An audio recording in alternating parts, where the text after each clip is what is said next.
कहते प्राचीन काल में एक बार ऐसा हुआ कि भगवान विष्णु सो रहे थे महामाया के प्रभाव में। वो सो रहे थे और उनके कानों की मैल से मधुकैटभ नाम के 2 राक्षस पैदा हो गए। और ये दोनों राक्षस थे, ये पैदा हुए। उन्होंने कहा भगवान तो सो रहे हैं, तो उन्मत्त होकर दौड़े कि ब्रह्मा को मार देंगे और हम ही परमेश्वर बन जाएंगे।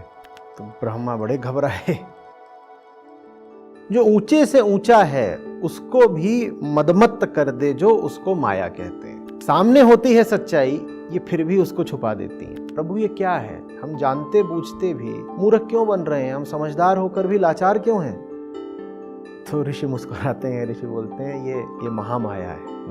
ये महामाया है। वही जन्म देंगी, वही मृत्यु देंगी। उनको जान लो, तुम उनको समझ लो, तुम उनके समक्ष अपना अहंकार नमित कर दो तो मुक्ति दे देंगी। और तुम उन्हें समझो नहीं, तुम लिप्त होने लग जाओ उनसे, या उनके विरुद्ध होने लग गए, या आसक्त होने लग गए, तो फिर तुमको। नमस्ते सर जी। आजकल नवरात्रि के दिन चल रहे हैं और मैं देख रहा हूँ कि बहुत समय से जितने वीडियोस हैं उन पे नवरात्रि से जुड़े प्रश्न आ रहे हैं लोगों के। उसमें से एक प्रश्न था जो मुझे लगा कि काफ़ी ज़रूरी है आपके सामने उसे रखना। और ये एक युवक का प्रश्न था, सिद्धार्थ नाम है उनका। वो पश्चिम बंगाल के रहने वाले हैं। तो क्योंकि देश में मेरे ख्याल से नवरात्रि अगर सबसे धूमधाम से कहीं मनाई जाती है तो पश्चिम बंगाल ही है, और उसी के विषय में कुछ बातें वो बता रहे थे। उनका कहना था कि हर साल ये जो दिवस है ये पूरी तैयारियों के साथ मनाया जाता है। 2-2 महीने पहले से ही लोग कपड़े खरीदना शुरू कर देते हैं, और जो बाज़ार है उसमें आप पाएंगे कि जो पीक सेल्स का समय होता है वो नवरात्रि के समय पे ही आता है। पर साथ साथ में वो देखते हैं कि कुछ विकृति भी हैं इसमें। जैसे कि उन्होंने एक ऐड देखा था जहाँ पर एक लड़का और एक लड़की जो है नवरात्रि के एक पंडाल में खड़े हैं, और जैसे कि माता के सामने फूल अर्पित किए जाते हैं, वो व्यक्ति माता की जगह एक युवती को वो फूल समर्पित कर रहा था। दूसरी जगह उन्होंने ये पढ़ा कि नवरात्रों के ही दिनों में बंगाल में जो शराब होती है, जो नशा होता है, उसकी बहुत ज़्यादा वृद्धि शुरू हो जाती है। और इसी तरह से उन्होंने 2-3 एग्जाम्पल्स और दिए थे। तो वो यही कह रहे थे कि क्योंकि शायद आज के समय में लोगों को नवरात्रि का जो असली महत्व है वो नहीं पता है, इसलिए उनके लिए त्यौहार जो है वो पूरी तरह से मनोरंजन बन गया है और कुछ भी नहीं बचा है। तो वो चाहते थे कि आप एक बार इस विषय पर थोड़ी बात करें कि वास्तव में नवरात्रि का महत्व क्या है। जो देवी पूजन का सिद्धांत है, जो शाक्त पंथ का पूरा दर्शन ही है, उसको समझना होगा। देवी को समझ गए तो 9 देवियां या नवदुर्गा एकदम स्पष्ट हो जाएगी अपने आप। जो पूरी कथा है देवी की, और साथ ही साथ देवी का सिद्धांत और दर्शन, ये आता है दुर्गा सप्तशती ग्रंथ से। तो जो भी लोग देवी उपासक हैं, जिनकी भी शक्ति में आस्था है, अगर उन्होंने दुर्गा सप्तशती नहीं पढ़ा है तो फिर प्राकृतिक सी बात है कि वो नौ दुर्गा का दुरुपयोग करेंगे। वही मनोरंजन, खाना पीना, खरीदारी, नाचना कूदना, कई तरह की अभद्रताएं भी, न जाने कितने तरह के माल हैं, उत्पाद हैं बाज़ार में, जिनकी सालाना बिक्री का 1/3 और कई बार आधा भी होता है सिर्फ नवदुर्गा के दिनों में, या नवदुर्गा से लेकर के दिवाली तक का जो महीना होता है उसमें।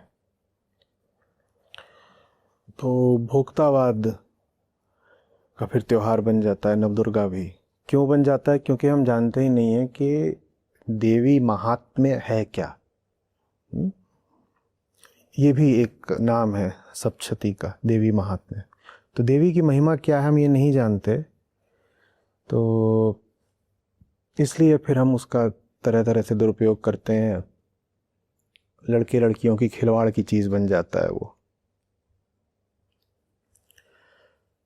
तो दुर्गा सप्तशती क्या है? अब वैसे तो सप्तशती है तो प्रकट ही हो रहा होगा कि 700 उसमें श्लोक हैं। एक और ग्रंथ है जिसमें 700 श्लोक हैं, कौन सा? तो कुछ बात है इस आंकड़े में, है 700। सप्तशती में भी 700 है और भगवत गीता में भी 700 है। तो क्या है दुर्गा सप्तशती? मार्कंडेय पुराण है, उसका एक भाग है दुर्गा सप्तशती। और मार्कंडेय पुराण ऋषि मार्कंडेय के नाम पर है, वेदों के पुराने ऋषियों में से हैं। वेदों की कई प्रमुख ऋचाएं उनके नाम हैं। तो ऋषि मार्कंडेय क्या कर रहे हैं? अपने आश्रम में ज्ञान दे रहे हैं और उसी वार्तालाप में दुर्गा सप्तशती को वो उद्घाटित कर देते हैं। ज्ञान जानते हो किसको दे रहे हैं वो? पक्षियों को। पक्षियों को ज्ञान दे रहे हैं। तो वो सांकेतिक बात है। जो ज्ञान देने वाला है वो पुरुष है, पुरुष माने चेतना। जो सुनने वाला है वो पक्षी है, पक्षी माने प्रकृति। और ज्ञान जब भी दिया जाएगा वो चेतना के द्वारा प्रकृति को दिया जाएगा, चेतन के द्वारा जड़ को दिया जाएगा। जो समझता है, जिसको हम चैतन्य पुरुष कहते हैं, उसके द्वारा उसको दिया जाएगा जो समझ सकता है पर अभी नहीं समझता। तो कहानी उसमें कैसे शुरू होती है? कहानी ऐसे शुरू होती है कि एक राजा है और एक वैश्य है। और राजा है सुरथ नाम के, और न्याय प्रिय राजा हैं, दयालु राजा हैं, सीधे भले आदमी हैं और अपने लोगों का अच्छा ख्याल रखते थे, ये सब है। पर उन पर बाहर से एक सेना आक्रमण कर देती है, लड़ने जाते हैं लेकिन हार जाते हैं। तो उनके राज्य का एक बड़ा हिस्सा वो जो आक्रमणकारी हैं वो छीन लेते हैं। तो राजा पर एक तो हार का दुख, दूसरे राज्य खोने का दुख, तीसरा ये कि मैं अच्छा आदमी हूँ फिर भी मुझे अपमान और हार क्यों झेलनी पड़ी, इस बात का दुख। वापस आते हैं तो पता चलता है कि उनके ही मंत्रियों ने और अन्य लोगों ने, सबने मिलकर उनके विरुद्ध षड्यंत्र कर रखा है। तो राजा का मन एकदम खिन्न हो जाता है, जिसे कहते हैं दिल का टूट जाना, क्षुब्ध हो जाते हैं जीवन से ही। और उन्हें दिखता है कुछ रखा नहीं है। जो बाहर वाले हैं वो तो छोड़ देते ही हैं, आके राज्य लूट ले गए। जो अपने लोग थे, जिनको अपना मानते थे, उन्होंने भी कोई कसर नहीं छोड़ी, उन्होंने भीतरी साजिश करी। बाहर वालों ने बाहर से मारा, भीतर वालों ने भीतर से मारा। तो ये सब देखकर बड़े क्षुब्ध मन के साथ, बड़े चिंतित और शोकाकुल होकर के जंगल की ओर निकल जाते हैं। राजा सुरथ है। ये हम दुर्गा सप्तशती के पहले अध्याय की बात कर रहे हैं। ऐसे इसमें कितने अध्याय आने हैं? 13 अध्याय आने। 13 अध्यायों को 3 चरित्रों में बांटा गया है। तो ये पहला ही अध्याय है, पहला चरित्र। तो ये जंगल की ओर निकल जाते हैं। वहीं जंगल में एक व्यापारी भी आए हुए हैं। व्यापारी कौन है? ये भी सज्जन व्यापारी थे। इन्होंने भी अपने घर कुटुंब, नात रिश्तेदार, भृत्यों, नौकर चाकर सबकी भी देखभाल करी थी पूरी। पर ये पाते हैं कि इनके लोग इनकी संपत्ति के लालच में इनके ही विरुद्ध हो गए हैं। और इन्हें व्यापार में घाटा हो गया तो घर वालों ने इनको बाहर निकाल दिया। जिन घर वालों को और दोस्त यारों को इन्होंने स्नेह के साथ पाला पोसा था, उन्होंने ही व्यापार में घाटा होने पर इनका अपमान करके इनको अलग कर दिया। तो ये भी बड़े आहत होकर के जंगल में आए हुए हैं। और इनका तो ऐसा था कि सोच रहे थे कि जंगल चले जाऊं, वहाँ कोई मुझे जंगली जानवर खा के ख़त्म ही कर दे, मैं जीना ही नहीं चाहता। ऐसा जीवन जी के क्या करूँगा जिसमें पहली बात तो व्यापार में घाटा हुआ, लेकिन उससे भी बड़ी बात यह कि जिनको अपना माना था उन्होंने ही बड़ी चोट दे दी। तो ये राजा और ये वैश्य हैं, दोनों खिन्न मना दोनों ही जगत से हार और चोट खाए हुए घूम रहे हैं। तो जाते हैं वहाँ, इन्हें एक ऋषि का आश्रम दिखाई देता है जंगल में। तो ऋषि का आश्रम नहीं दिखाई देता अगर राजा राज्य में और वैश्य व्यापार में रह जाते। तो ऋषि का आश्रम अक्सर दिखाई तब देता है जब जगत से करारी चोट मिल चुकी होती है। तो वहाँ जाते हैं, देखते हैं कुछ अद्भुत सा। एक तो माहौल बड़ा शांतिपूर्ण है, दूसरे वहाँ सब नन्हे जानवर बैठे हुए हैं।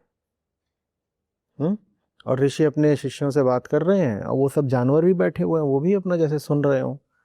और जानवर बैठे हैं छोटे, ये तो बात है, जानवर बैठे हैं, पक्षी वगैरह बैठे हैं। बड़ी बात ये है कि हिंसक पशु भी हैं जो उन जानवरों को नुकसान नहीं पहुंचा रहे वहां पर। जंगल में और कहीं कुछ करते होंगे, पर उस जगह पर ऋषि के आश्रम में बड़े हिंसक पशु भी छोटे जानवरों को नुकसान नहीं दे रहे। तो आश्चर्य होता है क्या, नहीं ये कैसे हो गया? प्रकृति का ये रूप भी हो सकता है।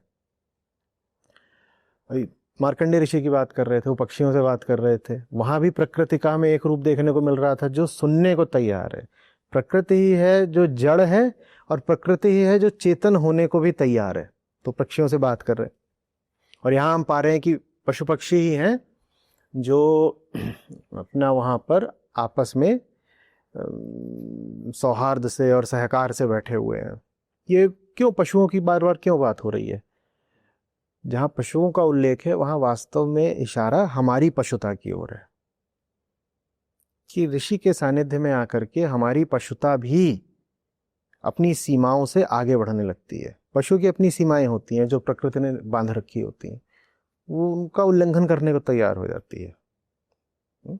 तो आशय यही है कि जब तुम ऋषि के पास आते हो, ऋषि माने कोई व्यक्ति नहीं, बोध का एक स्रोत, जब तुम ऋषि के पास होते हो तो तुम्हारी चेतना तुम्हारी पशुता के बंध से बाहर आने लगती है।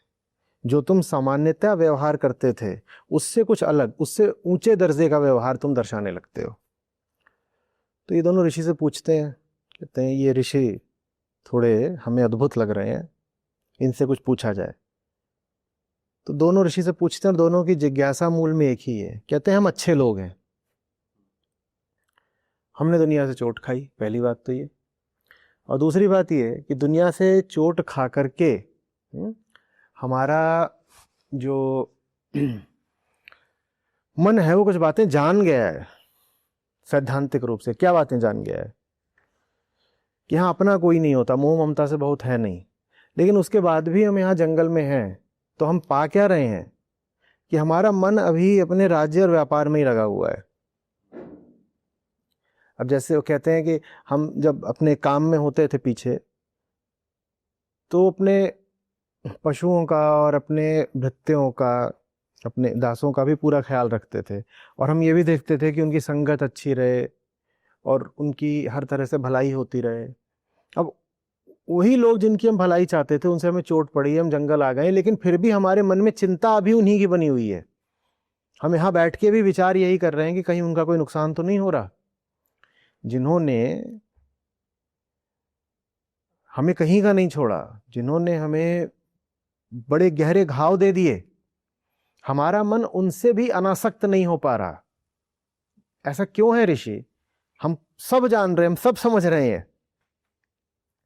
घटना चक्र ने संसार की असलियत बिल्कुल उघेड़ कर हमारे सामने रख दी है, लेकिन मन मान तब भी नहीं रहा है। मन ने जिसको जान लिया कि अपना नहीं है, उससे वो अभी भी मोहित और आसक्त है। तो ये क्या है ऋषि, हम क्यों दुख पा रहे हैं? जो भ्रमित हो, दुख पाता हो, उसका तो समझ में आता है, भ्रम है तो दुख है। हम तो भ्रमित भी नहीं है।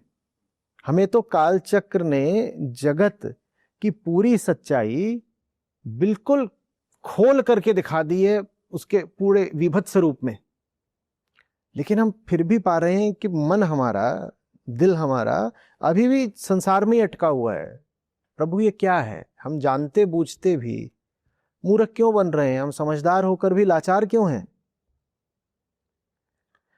तो ऋषि मुस्कुराते हैं, ऋषि बोलते हैं ये महामाया है। ये महामाया है। सामने होती है सच्चाई, ये फिर भी उसको छुपा देती है। और उसको छुपा करके तुम्हें वो दिखा देती हैं जो सत्य है ही नहीं। ये महामाया है, ये उनकी करनी है। तो इन दोनों में उत्सुकता उठती है, कहते हैं कौन है महामाया, बताइए इनके बारे में कुछ।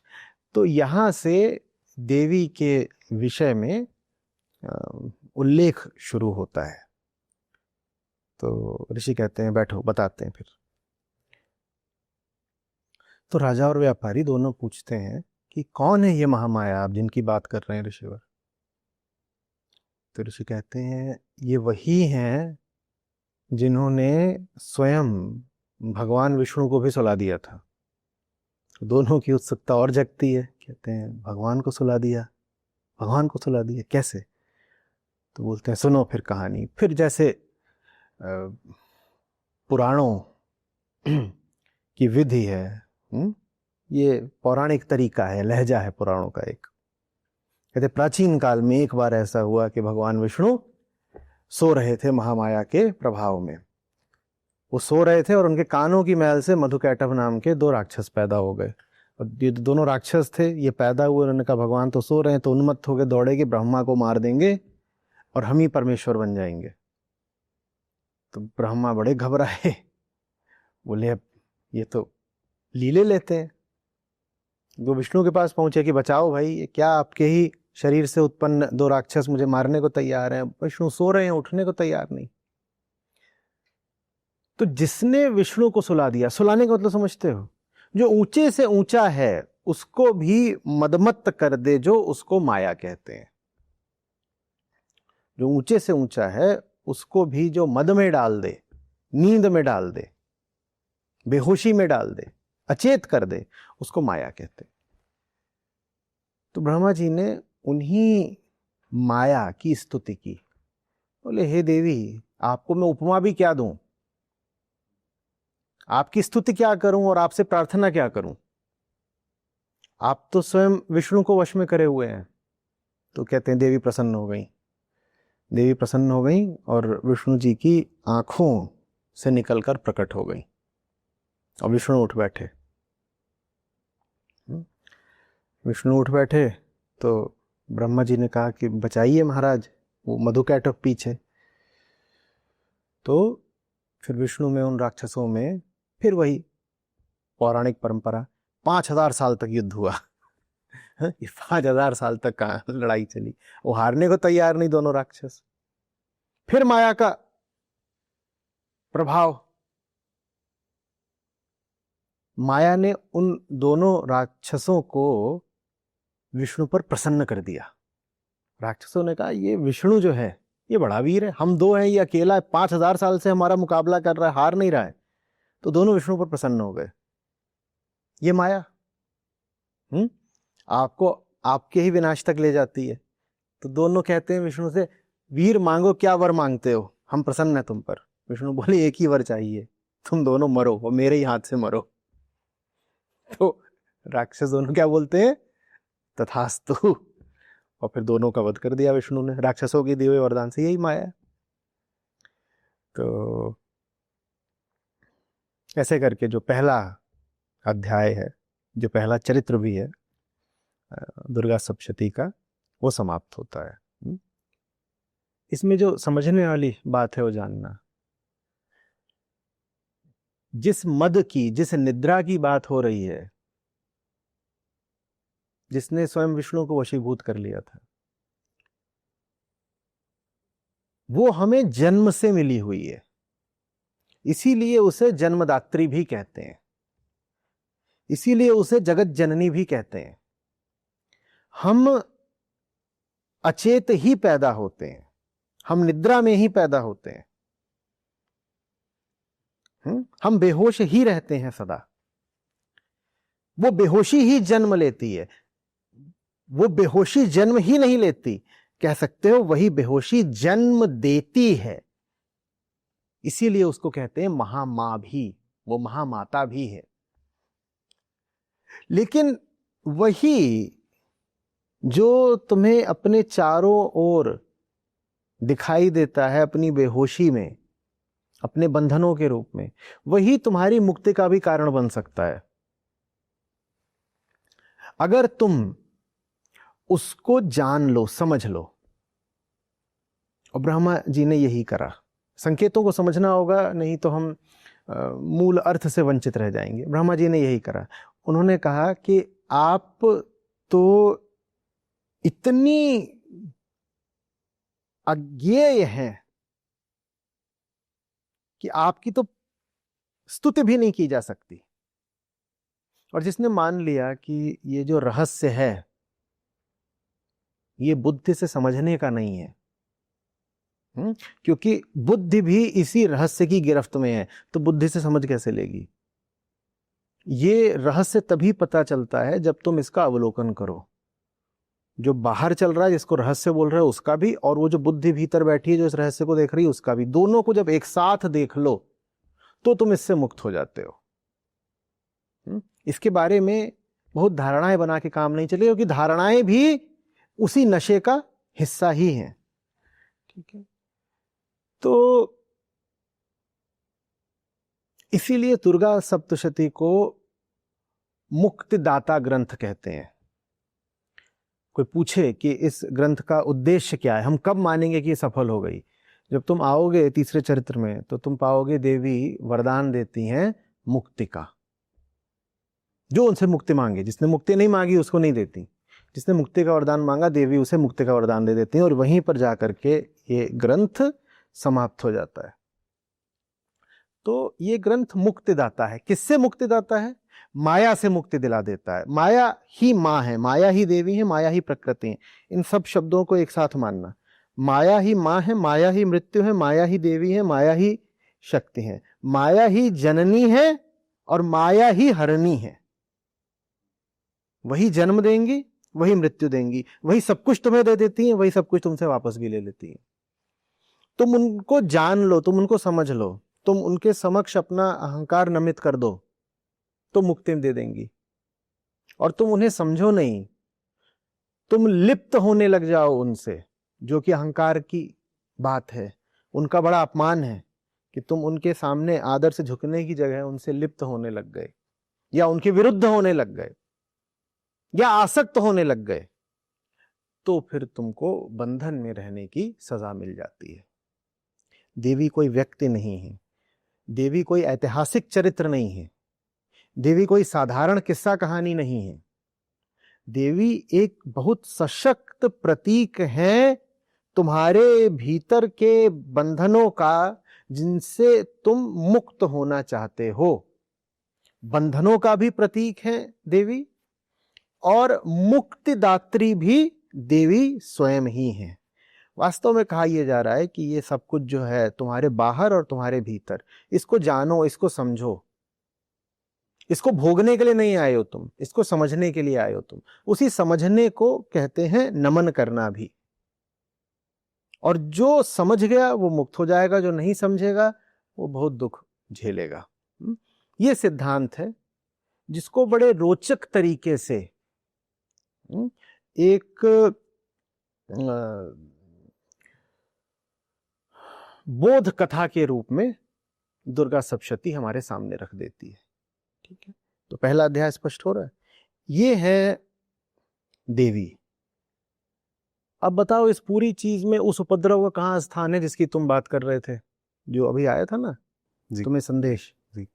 उस उपद्रव के लिए इस पूरी कथा में कोई जगह है? मैं इसी पे एक प्रश्न मेरे मन में आ रहा था कि जैसे कहानी की शुरुआत में बात आती है ना कि भगवान विष्णु के ऊपर महामाया का ये प्रभाव होता है कि वो निद्रा में चले जाते हैं, वो सो जाते हैं, और मधु कैटव पे ये कहते हैं प्रभाव होता है कि वो प्रसन्न हो जाते हैं और उनको लगता है कि अच्छा विष्णु तो बड़ा अच्छा है, और अहंकार में वो कहते हैं हम इसे वरदान देंगे अब। तो मैं ये दिख रहा था कि हमारे ऊपर जो एक तरह से महामाया का एक प्रभाव हो रहा है वो शायद वो यही वाला हो रहा है कि हम प्रसन्न कर दिया, उत्तेजित हो गए। जिन दिनों में आपको और बोधपूर्ण हो जाना चाहिए, आपको और गहन गुरु गंभीर हो जाना चाहिए, उन दिनों में आप उत्तेजित हो जाते हो और ज्यादा पशुओं वाली हरकतें शुरू कर देते हो। एक आदमी शायद साल के अन्य दिनों में फिर भी थोड़ा संयमित रहता हो, उसकी दृष्टि में कुछ सफाई रहती हो, उसकी समझ में कुछ गहराई रहती हो। लेकिन हम पाते हैं कि जब हमारे त्योहार उत्सव आते हैं तो व्यक्ति एकदम ही मनचला हो जाता है, उसका अहंकार और ज्यादा सर चढ़ के बोलने लगता है। उसके भीतर जो गिरी से गिरी और बुरी से बुरी वृत्तियां हैं, अजीब ये माया है, वो उत्सवों के समय ज्यादा प्रकट होने लग जाती हैं। नहीं तो ऐसा कैसे होता कि शराब की खपत नौ दुर्गा में 2 गुनी 4 5 गुनी हो जाती। इतना ही नहीं, कई अन्य तरह की भी विलासिता की चीजें होती हैं, भोग की चीजें, जो नौ दुर्गा में ज्यादा बिकने लग जाती हैं। ये कैसे संभव हो पाता? त्योहार तो आते हैं हमें होश देने के लिए, हमें शांति, शील, संयम देने के लिए, और हम त्योहारों का उपयोग कर रहे हैं अपनी पशुता की आग में और घी डालने के लिए। माया ही है मां की करनी। इसी त्योहार में जो दुर्गा सप्तशती को सुनेगा, समझेगा, गह लेगा, जी लेगा, मुक्त हो जाएगा। और इसी त्योहार में न जाने कितने लाखों लोग होंगे जो और बंधन में गिर जाएंगे और कीचड़ में धंस जाएंगे, अपने लिए उम्र भर के बंधन तैयार कर लेंगे।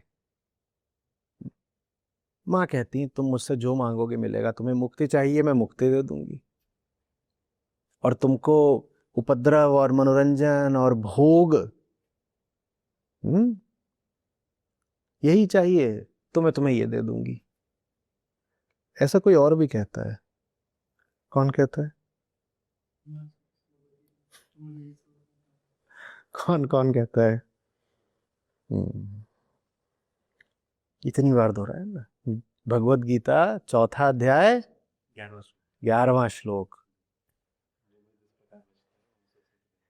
जो चाहिए मुझसे मिलेगा पार्थ, जो चाहिए मिलेगा। मैं तुम्हें ऊंचे से ऊंचा भी दे सकता हूं, मैं तुम्हें नीचे से नीचा भी दे सकता हूं। मैं तो अकर्ता हूं, मेरे हाथ में कुछ नहीं है, मैं तो दर्पण जैसा हूं। दर्पण के हाथ में कुछ होता है? दर्पण की अपनी कोई स्वेच्छा होती है? वो क्या करता है? बस जो तुम हो प्रतिबिंबित कर देता है। जो मुझे जिस प्रकार भजता है मैं भी उसे उसी प्रकार भजता हूं। बिल्कुल वही बात देवी यहां पर कह रही हैं। तुम नौ दुर्गा का दुरुपयोग करना चाहते हो, वो तुम्हारे लिए मनोरंजन, खरीदारी, शराब, लिप्सा, वासना, इसका उत्सव है। तो ठीक है, मैं नहीं तुम्हें रोकने आने वाली। और अगर तुम्हें बोध चाहिए और मुक्ति चाहिए तो वो भी तुम्हें मैं सहर्ष दूंगी। तुम मांगो तो सही, पर मांग कौन रहा है? मांगने वाला चाहिए, देवी दे देती है। देवी, इसे अर्थ समझ रहे हो ना? देवी माने क्या? देवी माने ये सब कुछ जो प्रकृति के अंतर्गत आता है, पूरा संसार, तुम और तुम्हारा पूरा जीवन। तो देवी तुम्हें जो मांगो वो दे देंगी। इससे आशय क्या हुआ?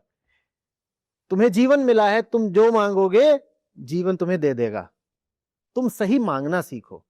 जीवन अगर तुम्हें दुखी कर रहा है, जीवन अगर तुम्हें बंधन में रखे हुए है, जीवन अगर तुम्हें सब उल्टी पुल्टी ही चीजें दे रहा है, जीवन को दोष देना है, इसका मतलब है तुमने यही मांगा है, यही मांगा है। तुम जो मांगोगे जीवन तुम्हें वही देगा। तुम एक बार साफ मन से सही मांग रख तो देखो कि मिलता है कि नहीं मिलता है। ये सीख है, ये समस्त अध्यात्म की सीख है। चाहे वो वैष्णव मार्ग से आए, चाहे वो शाक्त मार्ग से आए, मार्ग कोई भी हो, बात तो एक ही होगी ना, क्योंकि सत्य तो एक ही होता है। तो ये हुआ पहला अध्याय। इसमें मैं एक चीज़ और पूछ रहा था। अक्सर अध्यात्म में शमन दमन की बहुत बात की जाती है। हम कहते हैं एक तरह से कि हमारे अंदर जो एक तरह से प्रकृति है उसका हम शमन या दमन करते हैं। उसकी दूसरी ओर मैं यहाँ देख रहा हूँ कि यहाँ ऋषि हमें समझा रहे हैं कि उनके आगे नमित होना है, उनकी स्तुति करनी है। तो ये शायद एक थोड़ा अलग तरीका है। ये थोड़ा सा इसमें समझने की बात है। ज्ञान मार्ग तो सीधे ही कह देता है जानो, समझो, दूरी बनाकर रखो, है ना। जो शब्द होता है वो क्या होता है? विरक्ति, वैराग्य, डिटैचमेंट। वहां एकदम स्पष्ट हो जाता है कि जरा सी दूरी रखनी है, साक्षी बनना है। जो देवी मार्ग है उसमें कहते हैं नमित हो जाना है। ये भेद जो समझ लेगा कि नमित हो जाना और साक्षी हो जाना एक ही बात है, वो बहुत दूर तक जाएगा। मैं आपको ये बताना चाहता हूं कि ज्ञान और भक्ति अलग अलग नहीं है। साक्षी होना और भक्त हो जाना वास्तव में अलग अलग नहीं है। हाँ, ये ऊपरी तौर पर अलग प्रतीत हो सकते हैं और अज्ञान में हमने इनको प्रदर्शित ऐसे कर दिया है, लोक परंपरा में इनको चित्रित और वर्णित ऐसे कर दिया है जैसे बहुत अलग अलग हो। ये अलग अलग है नहीं। देखो, नमित होने का क्या मतलब होता है? नमित होने मतलब होता है कि मैं अपने से किसी बहुत ऊंचे के सामने खड़ा हुआ हूं। वो इतना ऊंचा है कि मैं उसे अपनी मुट्ठी में नहीं भींच सकता, अपनी जेब में नहीं रख सकता, मैं उसका भोग नहीं कर सकता, वो बहुत बड़ा है। यही तो साक्षित्व है ना। सर झुकाने का मतलब है मेरे सामने जो है वो मुझसे बिल्कुल अलग आयाम का है। जो तुमसे अलग आयाम का है, क्या तुम उससे संबंधित हो सकते हो? क्या तुम उससे आम प्रकार का कोई रिश्ता बना सकते हो? क्या तुम उस पर अपने गंदे हाथ रख सकते हो? यही साक्षित्व है। मैं दूर हूं, मैं छूऊंगा नहीं। बस जो साक्षी है वो कह देता है जो सामने घट रहा है वो प्रकृति है, मैं पुरुष हूं। और नमित होने में तुम कह देते हो जो सामने है वो भगवान है, मैं भक्त हूं। लेकिन दोनों ही कथनों में एक बात साझी है, हम दोनों में आयामगत अंतर है। मैं कहूं मैं पुरुष हूं, सामने प्रकृति है, तो भी मैं एक बात मान रहा हूं, क्या हम दोनों अलग अलग है? जब अलग अलग है तो लिप्तता नहीं चलेगी। और मैं कहूं कि मैं भक्त हूं, सामने भगवान है, या मैं भक्त हूं, सामने देवी है, तो भी मैं क्या मान रहा हूं कि दोनों अलग अलग हैं, तो लिप्त नहीं हो सकते। वही साक्षित्व है, वही भक्ति है, दोनों एक ही बात है। तो इनको अलग नहीं मानना चाहिए। और भक्ति के नाम पर अज्ञान से भरी हरकतें नहीं करनी चाहिए। और ज्ञान के नाम पर ऐसा ना हो कि तुम नमन करने से बच रहे हो। ज्ञानी अगर नमित नहीं है, ज्ञानी अगर ऐसा है कि ज्ञान ही उसका ताज बन गया है, और वो कह रहा है कि सर झुकाऊंगा तो मुकुट गिर जाएगा, तो ये कोई ज्ञानी नहीं है। ज्ञानी वो जिसके ज्ञान ने उसका सर झुका दिया हो। हल्के हल्के तर गए बूढ़े जिन सिर भार। कौन है? कबीर साहब। सर हल्का होगा तो तर जाओगे। और कौन डूबता है? जिनका सर। तो ज्ञानी असली वही है जिसके ज्ञान ने उसका सर भारी नहीं कर दिया, हल्का कर दिया है, जिसके ज्ञान ने उसके सर को झुकने की स्वतंत्रता दे दी है, वो ज्ञानी। तो ज्ञानी को भक्त होना पड़ेगा, ज्ञानी को नमित होना पड़ेगा। और भक्त वो है जो जान गया है कि मुझ में और उसमें एक आयामगत अंतर है, इसलिए मैं भोग नहीं कर सकता। भक्त में वैराग्य ना आ गया हो, भक्त में साक्षित्व ना आ गया हो, भक्त में जगत के प्रति उदासीनता ना आ गई हो, भक्त पुरुष प्रकृति भेद न समझ गया हो, तो भक्त कैसा है? फिर वो भक्ति कहां कर रहा है? फिर तो उसने भगवान को अपने ही तल पर गिरा दिया है। ये वो भगवान का मान नहीं रख रहा है, भगवान का तो वो घोर अपमान कर रहा है। भगवान को बिल्कुल अपने जैसा बना रहा है, भगवान के बारे में किससे कहानियां गढ़ रहा है। भक्त वो है जो जाने कि भगवान मुझसे बहुत बहुत दूर है। हाँ, उनके निकट आने की संभावना पूरी है, लेकिन मैं तभी कहूंगा कि निकट आ गया जब वास्तव में निकट आ जाऊंगा। मैं ये नहीं करूंगा कि हूं तो मैं वही पुराना, मौसम कौन कुटिल खल कामी, कुटिल भी हूं, खल भी हूं, कामी हूं, लेकिन साथ ही साथ कहूं कि मैं अपने भगवान से अनन्य हूं, ये नहीं चलेगा। ऐसी भक्ति झूठी है, ऐसी भक्ति झूठी है। एक तरह से मैं अपने आप को उस लायक बनाऊंगा कि मैं इस लायक बनाऊंगा कि अपने भगवान से युक्त हो पाऊं, योग हो जाए तो हमारा वियोग मिटे। लेकिन जब इस लायक, इस काबिल, ऐसा सुपात्र बन पाऊंगा कि भगवान के तल पर आ गया, अपना तल त्याग करके, सिर्फ तब दावा करूंगा योग का।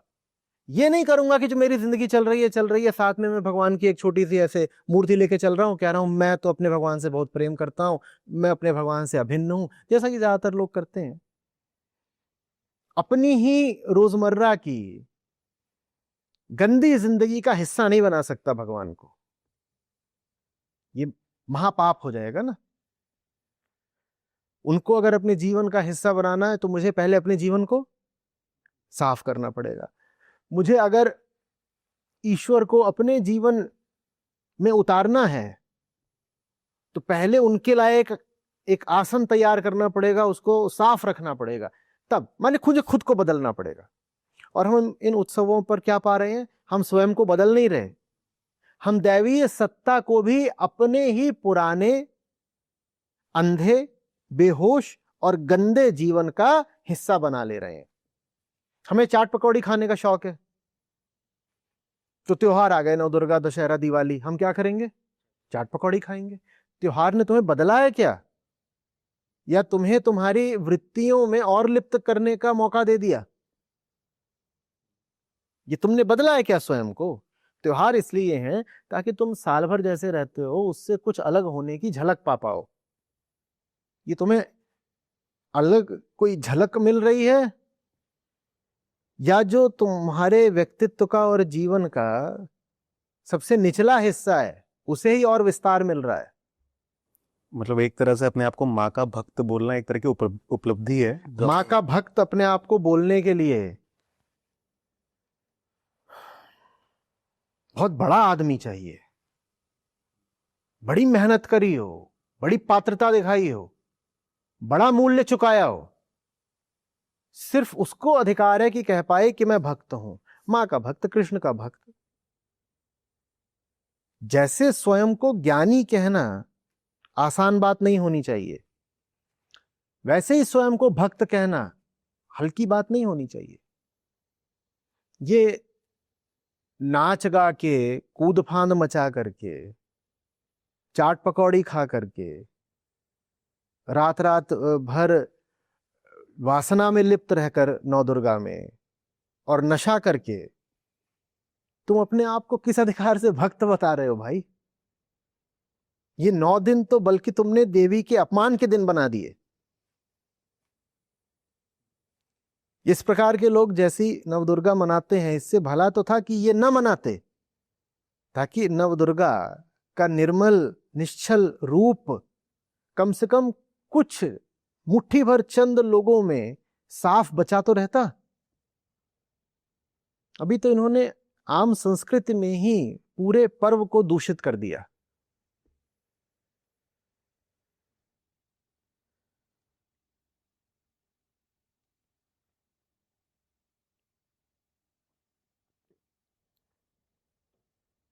जिन लोगों को न धर्म से सरोकार, न अध्यात्म से मतलब, न देवी से कोई लेना देना, वो भी पहुंच जा रहे हैं डांडिया। डंडियां बजाने से बोध थोड़ी जागृत हो जाएगा, पहले मन और नीयत तो साफ होनी चाहिए ना। इरादा ही गलत है, उद्देश्य ही दूषित है, तो ये नाच गा करके क्या मिलेगा? वो तो फिर रंगरेलियां हो गई, वो तो फिर व्यभिचार हो गया एक तरह का। मैं नाचने गाने के विरुद्ध नहीं हूं, मैं कह रहा हूं देवी के नाम पर उत्सव करने से पहले थोड़ी योग्यता, थोड़ी पात्रता अर्जित करो। साल भर जीवन ऐसा जियो कि नवदुर्गा में देवी के सामने मुंह दिखाने लायक रहो। देवी पूछती हैं तुम किस अधिकार से नाच गा रहे हो? साल भर तुमने ऐसा क्या किया जो आज नाच गा रहे हो? परीक्षा में प्रसन्न होने का अधिकार किसको होता है? जिसने साल भर पढ़ाई करी हो। साल भर पढ़ाई करी नहीं, परीक्षा में तुम इतने प्रसन्न दिख रहे हो, किस अधिकार से? कुछ नहीं, कोई अधिकार नहीं है, बस एक उद्देश्य है, सस्ता मनोरंजन। एक आचार्य जी, एक प्रश्न मेरे पास और था कि सबसे पहली बात तो मुझे ये सुनकर कि हमारा एक धार्मिक ग्रंथ है जो बिल्कुल इस त्योहार के केंद्र में है, और उसकी जो जिज्ञासा जहाँ से वो शुरू होता है वो इतनी साधारण है, वो ऐसी सी बात है जो मेरे ख्याल से कोई भी व्यक्ति आज से 1000 साल पहले भी उससे मेल खा सकता था। और आज मुझे भी दिखता है कि मेरी जिंदगी में ये दिक्कत है कि मुझे देखने में लगता है कि मुझे बहुत सारी चीजें समझ में आ गई हैं, पर उसके बाद भी मैं देखता हूँ कि मेरा उनके साथ एक लगाव, एक मोह जो अभी भी बना हुआ है, और मैं इस पूरी जो मझधार है इससे बाहर निकल नहीं पाता है या समझ नहीं पाता है। तो एक मुझे ये बात भी समझनी है कि ऐसा क्या हुआ कि जब ग्रंथ इतनी साधारण और एकदम सीधी बात कर रहा था, उसके बाद भी साल दर साल लोग इससे दूर होते गए, लोग इसके महत्व को अपने जीवन में नहीं समझ पाए। माया है और कुछ नहीं, माया है भाई। जो पहला अध्याय है उसके केंद्र में बिल्कुल यही प्रश्न है, सिर्फ यही प्रश्न है जो पहले अध्याय को परिभाषित कर देता है। हम सब समझ रहे हैं मुनिवर, हम मूर्ख लोग नहीं हैं। एक सफल राजा रहा है, एक सफल व्यापारी रहा है, दोनों के अभी दुर्दिन आ गए हैं वो अलग बात है, पर दोनों लंबे समय तक अपने अपने कार्यक्षेत्र में सफल रहे हैं और दुनिया को जानते हैं। मैंने राज्य का संचालन करा है, मैंने व्यापार बनाया और बढ़ाया है, और हम अब ये भी देख रहे हैं कि हमें अपनों से ही धोखा मिल रहा है। जिस जगत में हमने अपना सुख खोजा था, जिस जगत में हमने अपनी तरफ से अच्छे और ऊंचे काम करे थे, उसी जगत से हमें धोखा मिल रहा है। ये भी देख रहे हैं कि धोखा मिल रहा है, जगत वो चीज नहीं है जो हम सोच समझ रहे थे। मोह नहीं जा रहा तब भी। यही प्रश्न है, जानते बूझते मूर्ख क्यों बन रहे हैं ऋषिवर? ये बताइए हमको, ये बात क्या है? ऋषिवर, आप हमें ऐसी कोई बात नहीं बता पाएंगे जो हमें पहले से पता नहीं है। जो आपको पता है वो हमें ही पता है। आप कहेंगे जगत मिथ्या है, हम जानते हैं। आप कहेंगे अकेले आए हो अकेले जाओगे, वो भी हम जानते हैं। आप कहोगे मनुष्य स्वार्थ का पुतला है, हम वो भी जानते हैं। आप कहोगे सब संबंधों का आधार मोह ममता आसक्ति होती है, हम वो भी जानते हैं। आप कहोगे कि मनुष्य की मूल वृत्ति पाशविक होती है, हम वो भी जानते हैं। आप कहोगे कि रिश्ते तभी तक चलते हैं जब तक उसमें परस्पर लाभ और लेन देन हो रहा हो, वो भी हम जानते हैं। आप हमें कुछ नया नहीं बता पाएंगे ऋषिवर। हम ये सब जानते हुए भी दुखी इतने क्यों हैं? वो कह रहे हैं मेरे वहां जो नौकर चाकर हैं और जो पशु भी हैं, मैं भटक यहां जंगल में रहा हूं, मैं चाह रहा हूं यहां के जानवर मुझे खा जाए, मैं मर जाऊं, मैं इतना संतप्त हूं भीतर से। लेकिन मैं अभी भी सोच रहा हूं कि अरे मेरे उन पशुओं ने खाना खाया होगा कि नहीं। मेरे परिवार में कुछ छोटे थे मेरे स्वजन, और मैं उनको कुसंगति से बहुत बचाकर रखता था। मैंने उनको पाला है, पोसा है, बड़ा किया है, फिर उन्होंने मेरी ही पीठ में छुरा घोंपा है। लेकिन मैं जंगल में भटक के भी यही सोच रहा हूं, अरे कहीं उनका कुछ बुरा तो नहीं हो जाएगा। माया तू न गई मेरे मन से। ये मोह के धागे क्यों इतने उलझे हुए हैं? मैं सब जानते बूझते भी मुक्त क्यों नहीं हो पा रहा? ये प्रश्न मैं समझता हूं हर उस व्यक्ति का है जो थोड़ा भी जगत को जान पाया है, जिसका नशा थोड़ा भी टूट रहा है, नींद थोड़ी भी खुल रही है। उसको यही सवाल आता है, कुछ भी ऐसा है क्या जो पता नहीं है? उसके बाद भी मेरी ऐसी दुर्दशा क्यों है? ये पहले अध्याय का केंद्रीय प्रश्न है। जो व्यक्ति नहीं जानता कि ये प्रत्येक व्यक्ति के जीवन का केंद्रीय प्रश्न है, मैं थर्रा जाता हूं उसकी दुर्दशा की कल्पना करके। मैं अभी प्रश्न के उत्तर समाधान की बात नहीं कर रहा। मैं कह रहा हूं जो लोग हैं जिन्हें अभी ये प्रश्न उपस्थित भी नहीं हुआ है, जो अभी इस प्रश्न से जूझ भी नहीं रहे, वो कैसी जिंदगियां जी रहे होंगे, ये सोच देना मन को कपा देने वाली बात है। जो आदमी जरा सा भी समझने लगेगा उसको पहली चीज यही दृष्टिगोचर होगी, कुछ छुपा नहीं है, सब देख रहा हूं। बीता जीवन, रीता जीवन, रिक्त जीवन, तिक्त जीवन,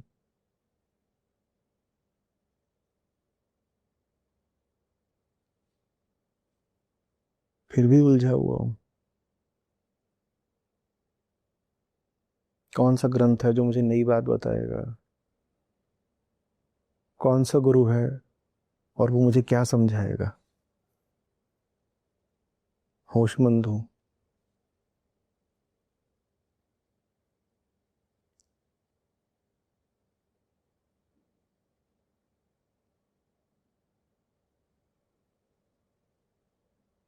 फिर भी कितने बंधन हैं। और जो उत्तर दिया गया है वो कितनी दूर तक जाता है।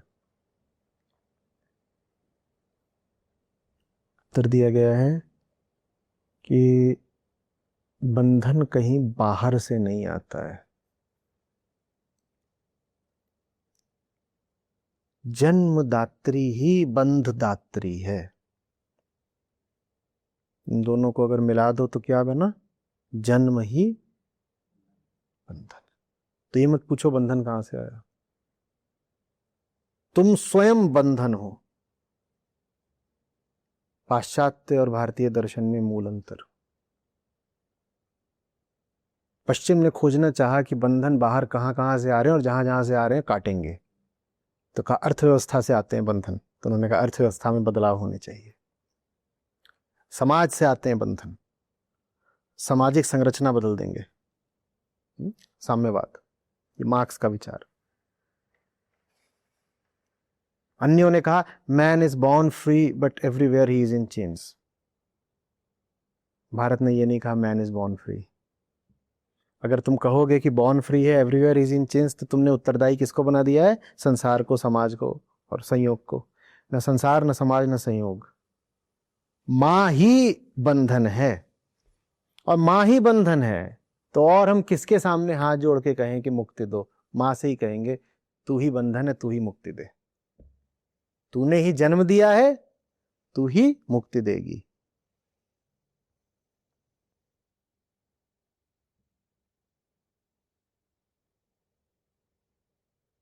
अंतर क्या आता है जब तुम जानने लग जाते हो कि बंधन तुम्हारे बाहर नहीं है, भीतर ही है? अंतर ये आता है कि तुम अपना पक्ष लेना छोड़ देते हो। जब तक ये कहोगे बंधन बाहर है, तो उंगली कहीं बाहर को इशारा करेगी, आंख कहीं बाहर ही ढूंढेगी दोषी को। और जैसे ही जान जाते हो कि एक एक कोशिका में तुम्हारा दोषी निवास कर रहा है, दोष कहां है?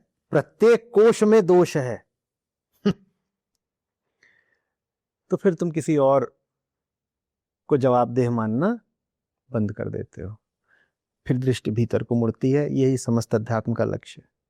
तुम जान जाते हो कि तुम्हारे ही जो भाव हैं, तुम्हारे ही सब विचार हैं, तुम्हारे ही जितने उद्देश्य हैं, उन्हीं में तुम्हारा बंधन छुपा है। उन्हीं का पुनर्वलोकन करो, अपने आप को ही जांचो परखो, वहीं से मुक्ति मिलेगी। दुनिया को दोष देना भी छोड़ो और दुनिया में मुक्ति को तलाशना भी छोड़ो। दुनिया में नहीं मिलनी है। दुनिया ना अच्छी है ना बुरी है। दुनिया तो तुम्हारा ही प्रतिबिंब है। दुनिया अगर तुम्हें दुख दे रही है तो इसलिए क्योंकि तुम भीतर अपने दुख को समेटे संभाले हुए हो।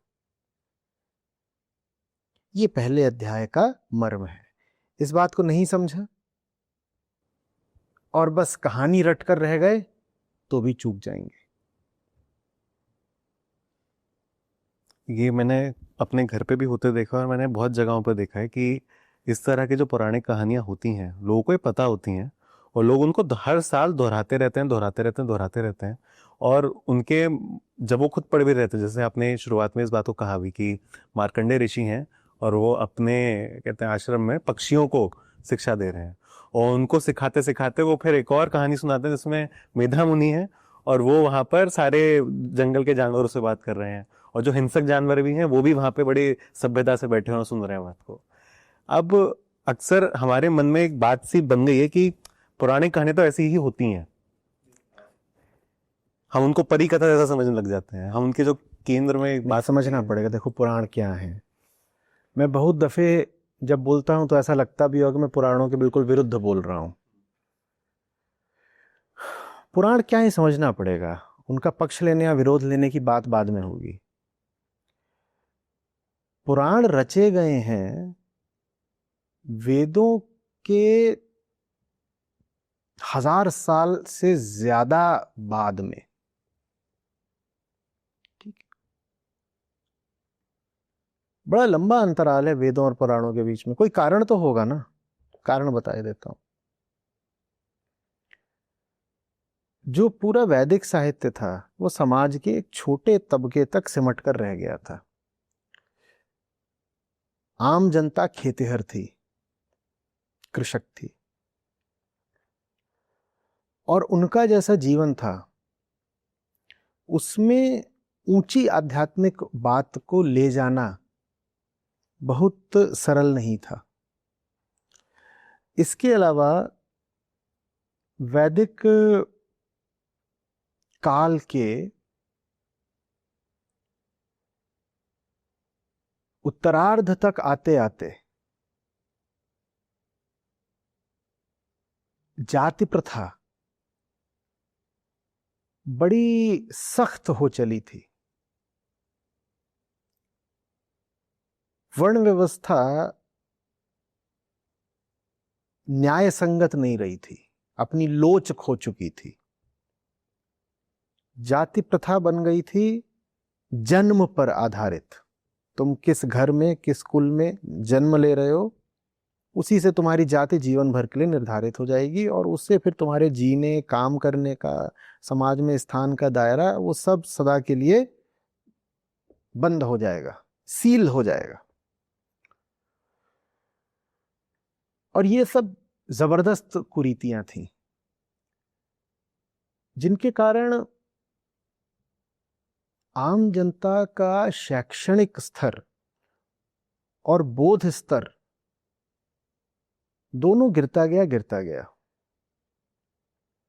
लेकिन फिर भी आवश्यकता तो थी ही कि आम लोगों तक वेदांत के सूत्र पहुंचाए जाएं। अब वेदांत के सूक्ष्म सूत्रों को एक ऐसी बहुत बड़ी जनसंख्या तक कैसे पहुंचाएं जो एक स्थूल जीवन जी रही है और उसका मन ही और बुद्धि ही स्थूल हो गए हैं, कैसे पहुंचाओगे? तो उसके लिए फिर कथाओं का सहारा लिया गया। रमण महर्षि से भी जब पूछा गया कि जो बहुत साधारण और औसत बुद्धि के लोग होते हैं उन्हें कैसे समझाया जाए, तो उन्होंने भी यही कह दिया, बोले कथाओं से। बात तब की नहीं, रमण महर्षि अभी के हैं, 100 साल पहले के। वो भी बोले कथाओं से समझाओ। सिद्धांत समझना दुष्कर होता है, कथा से आसान हो जाता है। तो पुराणों की रचना इसलिए की गई कि उन कथाओं को संकेतों की तरह, प्रतीकों की तरह, कोड की तरह प्रयोग करके कोई आगे गहरी बात बता दी जाएगी। अब जैसे पंचतंत्र है, जानते हो पंचतंत्र की रचना ही क्यों हुई थी? पंचतंत्र पुराण नहीं है, मैं उदाहरण के तौर पे कुछ बोलना चाहता हूं। पंचतंत्र की रचना क्यों हुई थी? क्योंकि राजा के 3 बेटे, और राजा ने पूरी कोशिश कर ली, उन्हें कुछ समझ में नहीं आता था, बिल्कुल निरे मूर्ख। तो राजा उनको लेकर के गए इन पंडित जी के पास, बोले इनको राज्य संभालना है पर इनकी तो कुछ बुद्धि ही नहीं चल रही है, न इनमें शास्त्र बुद्धि है न व्यवहार बुद्धि है, क्या करें? तो क्या करा फिर विष्णु शर्मा ने? उन्होंने कहा मैं इनको जानवरों की कहानियों के माध्यम से राजकाज में दीक्षित कर दूंगा, इनमें व्यवहार बुद्धि में जागृत कर दूंगा, इनको नीति का उपदेश दे दूंगा मैं पशुओं को माध्यम बना करके। तो फिर उसमें एक के बाद एक कहानियां आती हैं जो एक के भीतर से एक निकल रही हैं, जैसे नेस्टेड लूप्स होते हैं। और उनमें सारे जो चरित्र हैं वो कौन है? पशु मात्र ही है। तो इस तरीके से पुराण भी हैं, इसमें कहानियां हैं, उनको कहानी मात्र नहीं मान लेना है, उन्हें कथा मानना है। कहानी किस लिए होती है? मनोरंजन के लिए। कथा किस लिए होती है? शिक्षण के लिए। वो कथाएं हैं, उनसे सीखना पड़ेगा कि एक कथा इशारा किधर को कर रही है, क्योंकि उनमें जो कुछ लिखा हुआ है वो इतिहास तो है नहीं, वो तथ्य तो है नहीं, वो वैसा तो कुछ है नहीं जो सचमुच कभी इस पृथ्वी पर घटित हुआ हो, या उसमें यदि थोड़ा बहुत एक तथ्यात्मक भाग है भी तो उसको बस नींव की तरह इस्तेमाल किया गया है आगे और बड़ी कथा बनाने और बताने के लिए, ताकि सीख दी जा सके कि जो घटना घटी हो वास्तव में वो एक छोटी सी घटना थी, लेकिन उसमें तमाम तरह की बातें और जोड़ी गईं, उसके कुछ अंशों को बहुत विस्तार दिया गया और कुछ अंश उसमें और अतिरिक्त भी जोड़े गए, ताकि उससे लोगों को सीख दी जा सके। जब तक आप सीख पर ध्यान नहीं देंगे और यही मानते रहेंगे कि उसमें जो कुछ लिखा हुआ है वो तो कभी घटने वाली घटना थी, तो फिर आप एकदम चूक जाएंगे पुराणों से। वो घटना ऐसी नहीं है जो कभी घटी थी। देखो ना, नाम ही क्या है, पुराण। पुराण माने क्या होता है? पुराना।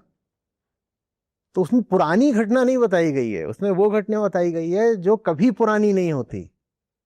माने वो घटना लगातार घट रही है। तो तुम ऐसे कैसे कह सकते हो कि वो इतिहास में कभी घटी थी? प्राचीन समय में एक बार ऐसा हुआ कि वायु मार्ग से यात्रा करते हुए फलाने देवता ने फलाने ऋषि को देखा। ये घटना पौराणिक है, माने बहुत पुरानी है। पुरानी है माने प्राकृतिक है, माने हमारी देह में बसी हुई है, माने आज भी घटित हो रही है। पौराणिक घटना वो है जो तब नहीं घटी, आज घट रही है। और जो ये नहीं देख पाए कि वो जो पुराण में कथा है वो आज आपके जीवन में कैसे घटित हो रही है, वो पुराणों से बिल्कुल चूक जाएगा। इसीलिए भारत पुराणों से न सिर्फ चूका है, बल्कि पुराणों से उसने बहुत चोट खाई है। ज्यादातर लोगों के काम नहीं आ रहे पुराण, ज्यादातर लोगों का तो नुकसान हुआ है पुराणों से, क्योंकि वो उन कहानियों को धर्म समझ बैठे हैं। उन्होंने कथाओं से मर्म नहीं निकाला, उन्होंने कहानी को धर्म बना लिया। ये कितनी दो अलग अलग बातें, समझ रहे हो? कथा से मर्म छान लेना एक बात है, कथा से मर्म छान लेना एक बात है, और कहानी को ही धर्म बना लेना बिल्कुल दूसरी बात हो गई ना। भारत ने यही करा है, भारत ने मर्म नहीं पकड़ा, उसने कहानी को धर्म बना लिया। तो संतों ने कहा है कि ज्यादातर लोग जो होते हैं ना वो छलनी की तरह होते हैं। छलनी जानते हो ना? हाँ, छलनी कह रहे उसमें आटा डालो और आटे में कुछ हल्के फुल्के छोटे मोटे काकड़ पाथर हैं, तो जो कंकड़ पत्थर होते हैं वो उसको ही पकड़ लेते हैं। छलनी, जैसे छलनी किसको पकड़ लेती है? आटा उसमें से पूरा छन जाएगा। अब छलनी पकड़ किसको रखेगी? कंकड़ को। बोले ज्यादातर लोगों के मन ऐसे ही होते हैं, उन्हें तुम ऊंची से ऊंची चीज भी दे दो, उस ऊंची चीज में जो आसार है, जिसका कोई मूल्य नहीं है, वो उसको पकड़ लेते हैं, और जो असली बात है उसको वो गंवा देते हैं। वो तो निकल गई उनसे, उसको वो नहीं पकड़ पाए। आटा निकल गया, वो उन्होंने वो पत्थरी पकड़ ली। ऐसे होते हैं ज्यादातर लोग। हमने पुराणों के साथ यही किया है। मतलब मुझे वैसे शायद ये बात कहनी नहीं चाहिए, पर मुझे भी याद आ रही है कि शायद दूसरे चरित्र में एक जगह इस चीज का भी वृतांत है कि देवी ने मदिरा पान किया, हाँ, और फिर असुरों का संहार किया। ठीक ठीक ठीक। तो लोगों ने मदिरा पान तो पकड़ लिया। हाँ। मदिरा पान क्या है? मदिरा पान क्या है ये अब हम जब दूसरे अध्याय पे बात करेंगे तो समझेंगे।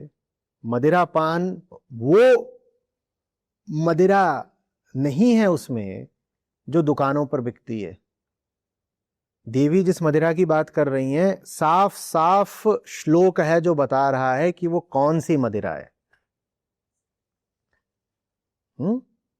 और श्लोक ये भी बता रहा है कि देवी जिस मांस को खा रही है वो कौन सा मांस है। ये बात हम अगले अध्याय में करेंगे। जो दुराचारी है उसका रक्त मदिरा है, जो दुराचारी है उसका मांस भक्ष्य है। तो साधारण शराब नशा जो कर देती है उसको नहीं पी रही है देवी, और न ही वो नन्हे कमजोर बेजुबान जानवरों को मारकर मांस खा रही हैं। जो नालायक सब दैत्य राक्षस अधर्मी घूम रहे हैं उनको वो लीले ले रही हैं, उनका भक्षण कर रही हैं। तो उस मदिरा और उस मांस की बात हो रही है। ये सब बातें हम अब आगे करेंगे जब दूसरे अध्याय पर आएंगे। अभी आज इतना पर्याप्त है।